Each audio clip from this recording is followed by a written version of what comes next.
To the country, I would like to say first and foremost, I am sorry. I have given this job my all, but you have sent a clear signal that the government of the United Kingdom must change, and yours is the only judgment that matters. I have heard your anger, your disappointment, and I take responsibility for this loss. To all the Conservative candidates and campaigners who worked tirelessly but without success, I am sorry that we could not deliver what your efforts deserved.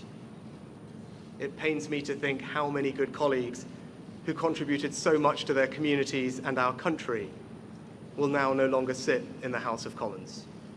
I thank them for their hard work and their service. Following this result, I will step down as party leader, not immediately, but once the formal arrangements for selecting my successor are in place.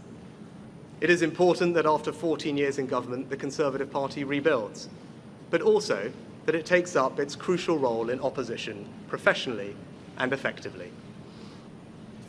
When I first stood here as your Prime Minister, I told you the most important task I had was to return stability to our economy. Inflation is back to target, mortgage rates are falling, and growth has returned. We have enhanced our standing in the world, rebuilding relations with allies, leading global efforts to support Ukraine, and becoming the home of a new generation of transformative technologies. And our United Kingdom is stronger too, with the Windsor Framework, devolution restored in Northern Ireland, and our union strengthened. I'm proud of those achievements.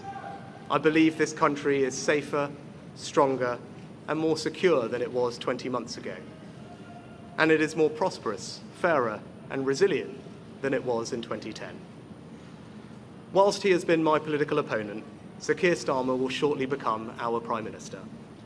In this job, his successes will be all our successors, and I wish him and his family well.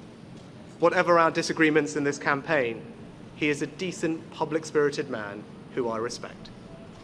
He and his family deserve the very best of our understanding as they make the huge transition to their new lives behind this door, and as he grapples with this most demanding of jobs in an increasingly unstable world.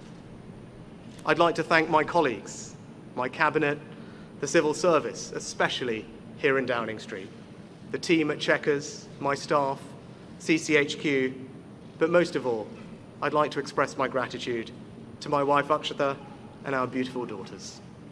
I can never thank them enough for the sacrifices they have made so that I might serve our country. One of the most remarkable things about Britain is just how unremarkable it is that 2 generations after my grandparents came here with little, I could become Prime Minister, and that I could watch my 2 young daughters light Diwali candles on the steps in Downing Street. We must hold true to that idea of who we are, that vision of kindness, decency, and tolerance that has always been the British way. This is a difficult day, at the end of a number of difficult days. But I leave this job honoured to have been your Prime Minister.